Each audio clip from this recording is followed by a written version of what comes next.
तो साथियों, आज हम एक उस टॉपिक के ऊपर बात करने वाले हैं जो कि एग्ज़ाम में जहाँ से हमेशा हमको एक नंबर का क्वेश्चन देखने को मिलता है।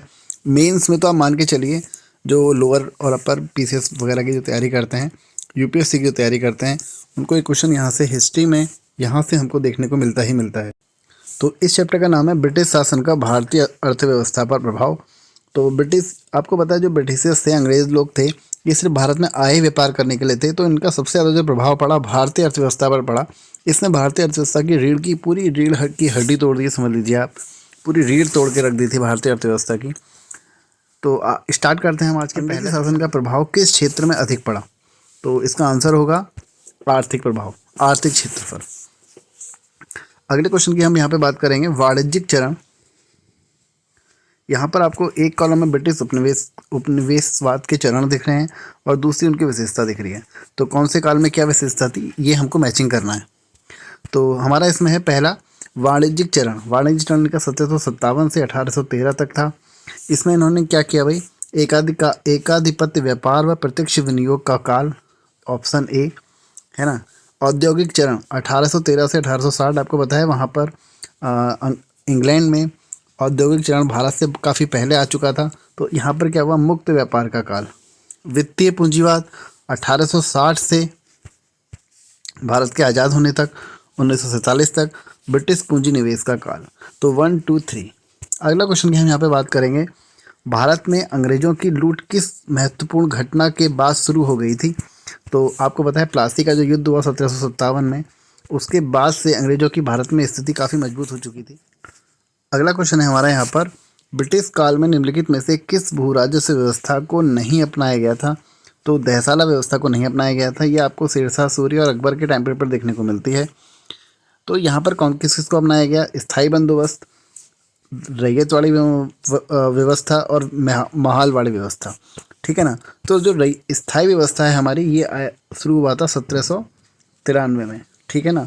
किसने शुरू किया इसको? लॉर्ड कार्निवालिस का नाम आपने सुना होगा। तो जो कार्निवालिस था उसी ने व्यवस्था को प्रारंभ किया था। कब? 1793 में, ठीक है ना। और भारत के 19% क्षेत्र पर यह फैली हुई थी।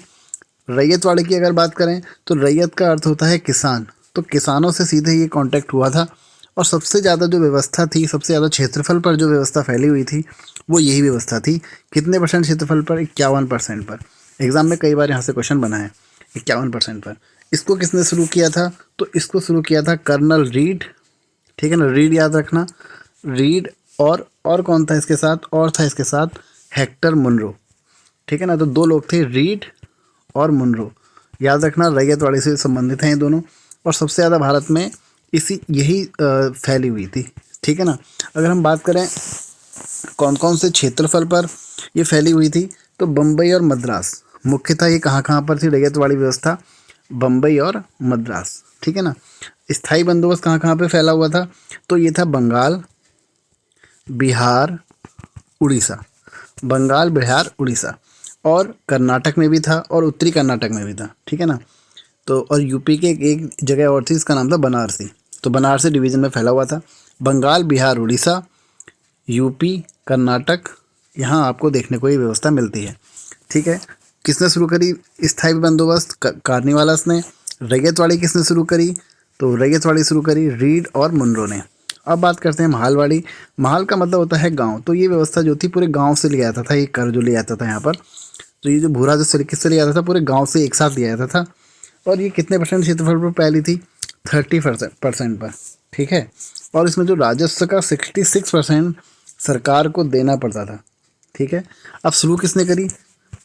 तो महालवाड़ी शुरू करी थी मैकेंजी ने। किसने? मैकेंजी ने। कब शुरू करी थी?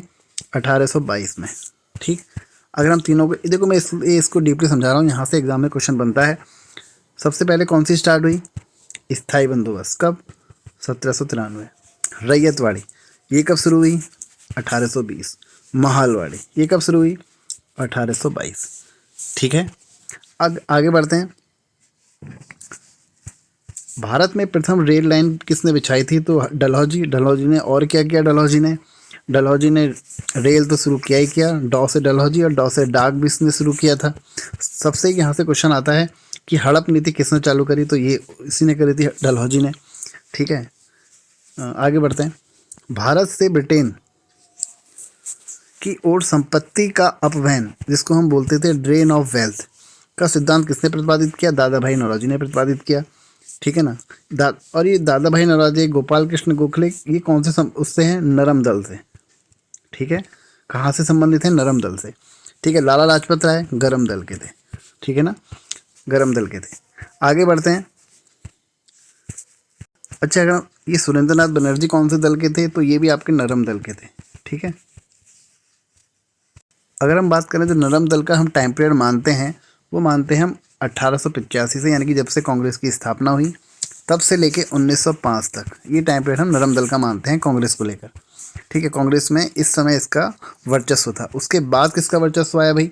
तो 1909 से 1919 तक गरम दल का वर्चस्व था। ठीक है। अब इनका नाम जब आ गया है दादा भाई नौरोजी जी का, तो हम एक चीज़ इसमें और भी हम बात कर लेते हैं। दादा भाई नौरोजी जी के दो अखबारों के संपादक भी थे। एक का नाम था वॉइस ऑफ इंडिया और एक का नाम था रासत गुफ्तार। ठीक है, तो ये इनके प्रमुख थे। और दादा भाई नौरोजी से एक क्वेश्चन और आता है एग्जाम में कि ईस्ट इंडिया एसोसिएशन की स्थापना किसने करी थी? तो ईस्ट इंडिया एसोसिएशन की स्थापना भी दादा भाई नौरोजी ने करी थी। कब करी थी? 1866 में। कहाँ करी थी? लंदन में। यहाँ से इनका एक क्वेश्चन यहाँ से ये भी बनता है। एक है नेशनल इंडिया एसोसिएशन, लेकिन नेशनल इंडिया एसोसिएशन की जो स्थापना करी है वो मैरी कारपेंटर ने करी है। मैरी कारपेंटर नाम उनका, उन्होंने करी है। कहाँ करी है? तो लंदन में करी है। ठीक है ना, याद रखना इसको। ईस्ट इंडिया करी है दादा भाई नौरोजी जी ने और नेशनल इंडिया एसोसिएशन की स्थापना करी है मैरी कारपेंटर ने। ठीक है ना, ये एग्जाम में बना है क्वेश्चन, इसलिए मैंने आपको बता दिया। और दादा भाई नौरोजी कितनी बार अध्यक्ष रहे थे कांग्रेस के? तो 3 बार कांग्रेस के अध्यक्ष रहे। जिस तरीके से महात्मा गांधी, आपको पता है, सिर्फ एक ही अधिवेशन में अध्यक्ष बने थे, बेलगांव कर्नाटक में, जो 1924 में हुआ था, सिर्फ उसमें। इसी तरह दादा भाई नौरोजी 3 बार बने। पहली बार जो बने थे ये बने थे 1886 में, उसके बाद बने थे 93 में, उसके बाद बने थे 1906 में। तो ये 3 बार बने हैं। ठीक है। अगर हम बात करें अब गोपाल कृष्ण गोखले जी की, एक सबसे इम्पोर्टेंट क्वेश्चन इनसे पूछा जाता है कि गांधी जी के राजनीतिक गुरु कौन थे? तो गोपाल कृष्ण गोखले ही थे। जब गांधी जी भारत आए तो गोपाल कृष्ण गोखले जी ने उन्हें ही सुझाव दिया था कि एक बार आप राजनीति में घुसने से पहले एक बार आप पूरे भारत का भ्रमण करके आइए। तो वो गोपाल कृष्ण गोखले जी ही थे।